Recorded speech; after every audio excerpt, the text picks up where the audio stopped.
Nat is a retrieval specialist and she's a cardiac anaesthetist. And she is going to talk to us about a case. So we're going to go through a case. All right, thanks, Nat. And Andrew Coggins. I'm the bouncer. Andrew's one of the ED staff specialists at Westmead who's been instrumental in actually developing our ECPR program to date. The case I'm going to talk about is basically the first case that Westmead, ECPR case that Westmead was involved with the RESET trial group. Prior to that, Westmead had been performing ECPR and on an ad hoc basis in quite low volumes. But when this case came in, we were still very much getting our systems in order and performing regular simulations with the ED staff. So this case was a really good opportunity for us to have a look at how we can test our systems and continue to improve. So 35-year-old witnessed VF West at 11:26 at a construction site, immediate bystander CPR by his construction worker friends. He had no significant medical history, but he was quite obese. At 11:34, New South Wales ambulance arrived and they found him to be in VF. He had 4 shocks and the rhythm degenerated into PEA. He was intubated with an end-tidal CO2 of 35 and a Lucas was applied. Now, RLTC activated us, and I think they activated the HEMS team because it was a patient that was unconscious on a working site and they thought that there may have been some traumatic injury. So the HEMS team arrived approximately 30 minutes into the cardiac arrest at 12:02. The patient was loaded onto a stretcher when we arrived with the Lucas in situ and the end-tidal CO2 reading approximately 25. So the HEMS doctor was also part of the Westmead ECMO team and the reset criteria was applied and the code ECMO was activated on departure. Now the HEMS team departed with the patient 3 minutes later. And I've got to say that this is probably one of the most calm cardiac arrests I've ever been involved with. I was in the back of the ambulance with an ICP only. The Lucas was in situ and we were actually looking for things to do. It's pretty game-changing having this device around. It really is. So what does a typical activation at Westmead look like? Andrew? Yeah, so we have an infographic here, and we have dual infographics, one for our ED team to decide on an activation, and one for the ECMO team when they arrive. This is the one for the ECMO team when they arrive. And I guess what we want to do is just have a clear message for 24 hours a day for teams to flag when a patient might be eligible. Clearly for the reset study, we're only going to be online during the day. But we wanted to have a really simple and clear message for our staff at the hospital as to when they should think about ECPR as a treatment option. So an activation at Westmead essentially will happen from 7 a.m. till 7 p.m. A simple criteria based on the reset study, and we basically trained all of our staff over a kind of 1 month period in October with multiple simulations to kind of activate the criteria, multiple test calls of the code ECMO. The learnings from that were that this sporadic nature of appearances of teams, you'd either have 5 cardiothoracic surgeons turning up, or 1 or none. Likewise, for other teams such as ICU, you'd have 5 or 1 or no people turning up. So what we have now is an expectation when a code ECMO goes off that you'll have a consistent response from the ward, usually 1 or 2 people from each team, and measures of crowd control and pre-briefing, and an understanding, most importantly, that people should arrive early at the scene of the resuscitation in the ED. And so we have developed a specific trolley, which is based on the Royal Prince Alfred trolley, which is kind of an organised trolley where we have all of our equipment. We have an ECMO circuit primed in the ED at present, and we also have coloured lanyards. So we have the gold-coloured lanyards are for the ED team, clear allocation of their role and the expected role. And a red lanyards on the side of the trolley there for people that come from external. If you don't have a lanyard, you don't get into the room. You can watch the cardiac arrest, but you don't get into the room unless you have a lanyard, which is really good for the crowd control. We have a clear equipment setup instruction guide so that the ECMO team don't actually have to set up the equipment that we need. Anyone can do it basically with this laminated card with the trolley that you see, just to try and save time. And then we developed this checklist with the anaesthetics, ICU and ED team, where essentially for maybe less experienced team leaders or people that had experience and wanted some cognitive offloading, a really simple checklist for pre-arrival, pre-cannulation tasks, the actual patient preparation on arrival, and then the cannulation phase. And I guess the key message from this is essentially the difference between a standard ALS approach and an ECPR approach. In ECPR, there's a lot of things that happen that are a bit weird if you're used to doing ALS, like not giving adrenaline at the usual dose, as Brianne mentioned. The dose of 1 milligram may be a large dose, and it may make it harder to cannulate. Having certain medications like heparin ready, and also pausing the Lucas intermittently, and also not giving defibrillation every 2 minutes with our coach mnemonic, which we all love to hate. This is just an infographic I apologize for the busyness of the slide, but just emphasizing the red people are the external people, and the gold people are the internal people for the ED. And the red line basically represents you don't go beyond that line if you don't have a lanyard, so it maps out the space. This is our old ED. We moved to our new ED on Wednesday, which was quite an exciting time. But in our old ED, we cordoned off the space, so it just meant that, very simple thing, when people arrive in the ED late, they see there's a barrier, a physical barrier there, and also a mental barrier to jumping in and just thinking that they can own the resuscitation space. So we found this a really effective method of controlling the inflow of teams into the space, and also it seems to improve the workflow of the staff inside the space. We also have a timer on the wall. This is the new ED space. So you can see we've designed that such that we've got a double space, which is going to be better for trauma and for ECMO. But we've got a kind of count-up clock on the wall. And I think having an awareness of time is really important, because as Natalie's going to go on to discuss now, 20 minutes can easily go past, and it feels like 2 minutes in an ECPR case. Okay, so the patient arrived in ED at approximately 12:10, which was about 40 minutes after the initial collapse when the phone call came in. Venous line was inserted by myself whilst the cardiothoracic fellow commenced the arterial cannulation on the contralateral side. Now, unfortunately, there were some difficulties accessing the femoral artery. So while the fellow attempted a cut down on his side, the ECMO doctor accessed the femoral artery, which was next to the venous cannula, and was successful in achieving ECMO flow with a 23 French venous cannula and a 19 French arterial cannula. And that was approximately 23 minutes after arrival in ED.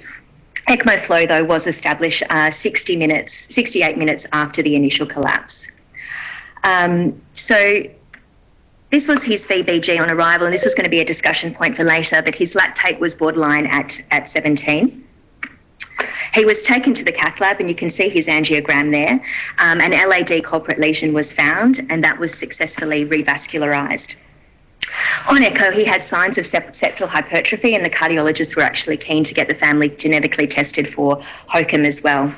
But throughout his stay in the cath lab, he had increasingly larger doses of adrenaline, and the heart just wasn't contracting, and the aortic valve wasn't opening. He was taken to the CT scanner for a CT pan scan, which is routinely done with all our ECMO patients, and unfortunately had a CT brain that looked like this.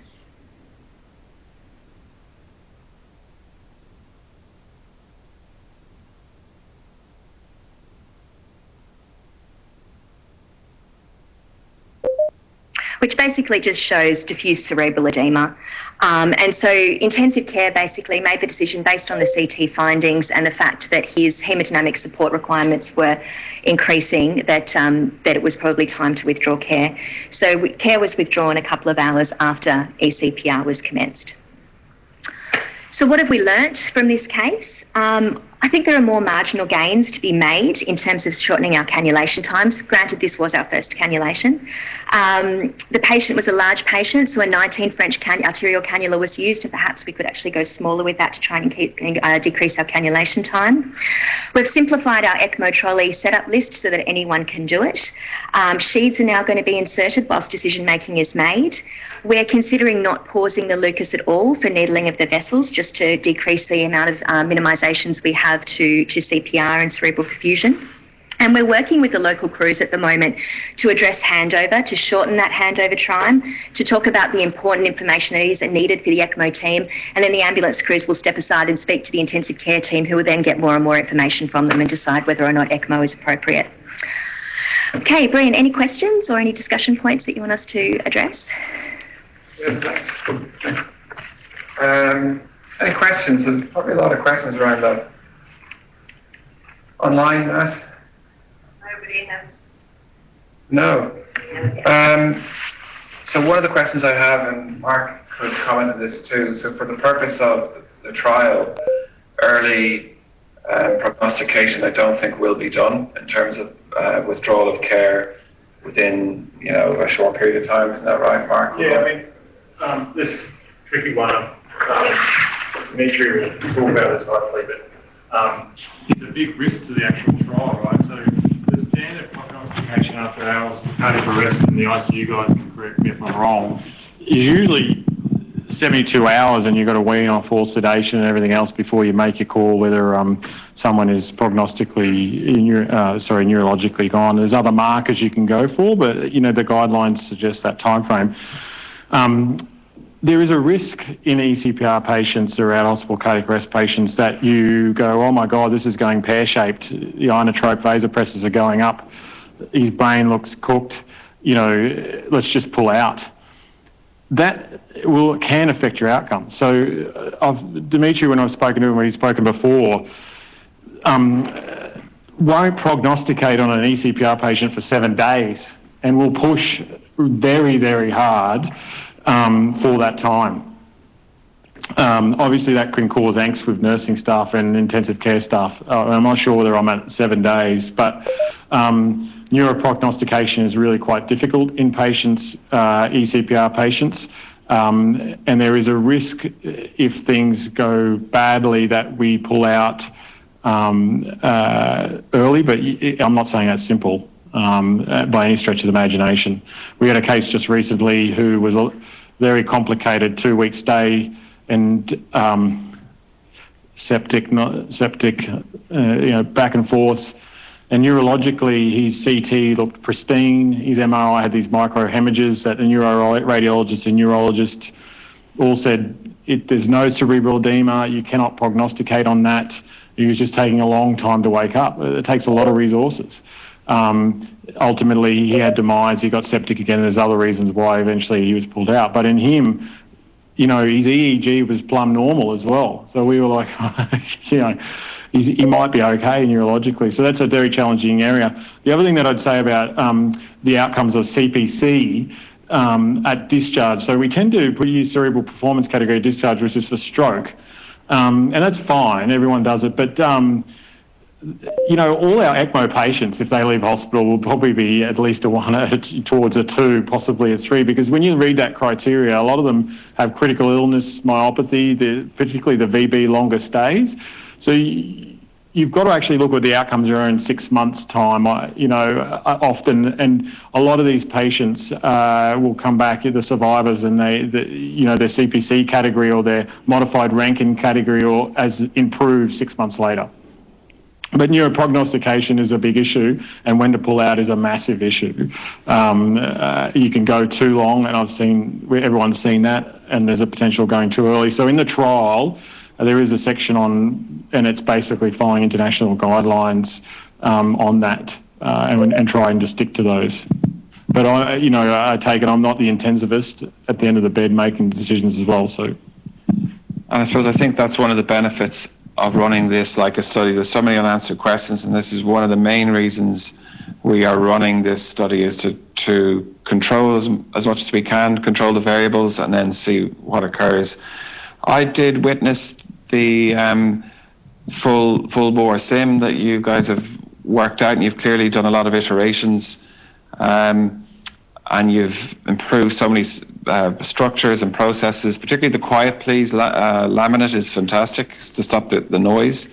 What else do you think you could do, or where else from here? Because you're talking about pairing off really time, isn't it? Is there anything else you think you could do? So just briefly make a comment on the simulation front. I think there's 2 types of sim. There's the sims that Marty's going to do in a sec, and the sort of high fidelity simulation, which you need to test your system and push your limits. But you also need those kind of high frequency, very simple 5-minute meetings over mannequin type style of simulations, where it's just conversation. And the mannequin is there, but it's not really, the simulation is not the focus. It's more about, we're in the space, we're discussing how the workflow is going to be, and creating that sort of expectation. And the nurses will often come up with some really simple questions which are important to them that you hadn't even thought of. But just simply not defibrillating a patient every 2 minutes is a big thing for them not to do.